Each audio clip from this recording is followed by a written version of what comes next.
बड़े स्टूडेंट्स, आज का टॉपिक्स है जूनियर से लेकर सीनियर क्लास तक के से रिलेटेड। यह देखिए, एक टेबल्स कहा जाए, एन कहा जाए, और इसको कहते हैं हम आलम्ब या टेक। जहाँ इसको बांधे हुए हैं इसको कहते हैं आलम्ब।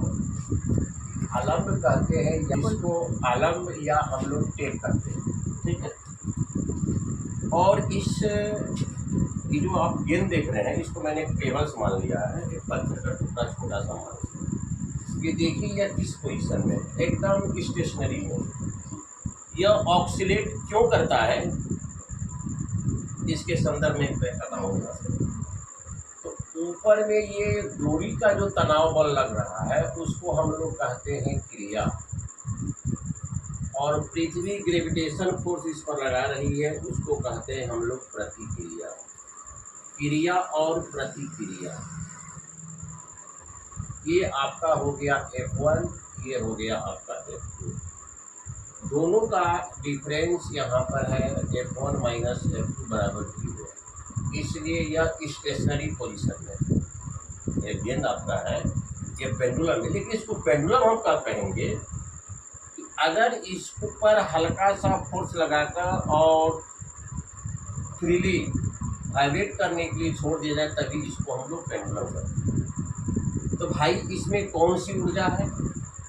इसमें आपका पोटेंशियल एनर्जी है, जिसको कि हम लोग स्थितिज ऊर्जा कहते हैं। अब इसको हम क्या करते हैं, इसको देखिए, जब हम इधर बढ़ाएंगे, एक चाप बनाते हुए जहाँ तक लाएंगे, मान लें यहाँ तक लाए, एक चाप बनाते हुए इस बिंदु तक आना, और इस बिंदु पर भी पोटेंशियल एनर्जी है। पृथ्वी नीचे की तरफ फोर्स लगा रही है, और डोरी का भी फोर्स इस पर लगा रहा है। डोरी का भी फोर्स लग रहा है, लेकिन क्रिया और प्रतिक्रिया बराबर नहीं होने के कारण अगर इसको हम छोड़ देते हैं इधर से, तो पोटेंशियल एनर्जी किनेटिक एनर्जी में कन्वर्ट हो जाता है। देखिए, सेकेंड स्टेप में यहाँ आया था, जब सेकेंड स्टेप में यहाँ आया था, फिर भी यहाँ पर क्रिया और प्रतिक्रिया बराबर नहीं होने के कारण फिर यह दोलन किया। अब देखिए, सेकेंड पोजीशन में यहाँ आया, यहाँ पर आया, यहाँ भी F1 माइनस F2 आपका 0 नहीं हुआ। यह पेंडुलम तब कब तक दोलन करेगा? जब तक कि क्रिया और प्रतिक्रिया का अंतर 0 नहीं हो जाता है। जब यह 0 हो जाता है तो पुनः अपने स्टेशनरी फॉर्म में आ जाता है। तो यह डिपेंड करता है भाई किस पर? ये सरल लोलक की जो लंबाई है, आलम्ब और पेंडुलम के बीच की दूरी को हम लोग लिखते हैं L द्वारा। सरल लोलक की लंबाई, ये आपका हो गया पेंडुलम। इसके द्रव्यमान को घटाने बढ़ाने से इसके आवर्तकाल पर कोई प्रभाव नहीं पड़ता। एक कंप्लीट ऑक्सीलेट कब कहेंगे? जैसे मान लिया जाए, यह गेंद A बिंदु से चलना, मैंने इसको लाया ऐसे, चाहे चलिए इधर से मैंने इस पर प्रेशर दिया, इधर से प्रेशर देने के बाद ये यहाँ तक आया, मान लेते हैं B बिंदु पर। अब B बिंदु से फिर मैंने छोड़ा कि यह C बिंदु पर आया, और जब पुनः A बिंदु पर आएगा तो एक कंप्लीट ऑक्सीलेट करते हैं। और एक कंप्लीट ऑक्सीलेट करने में जो समय लगता है उसको पीरियोडिक टाइम्स कहते हैं। तो भाई, दोलक दोलन क्यों करता है? Due to the gravitation force, due to the attraction या खिंचाव बल ऑफ द लेंथ ऑफ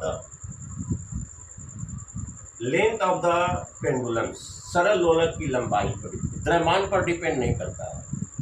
तो ये 7 में भी है, 8 में भी है, 9 में भी है, 10 में है कि वाइब्रेशंस, साउंड्स, आपका 8 में भी साउंड्स है। तो एक पूर्ण चक्कर लगाने में जितना समय लगता है उसको हम लोग कहते हैं oscillations. Taken time in the oscillations, it is called the periodic times.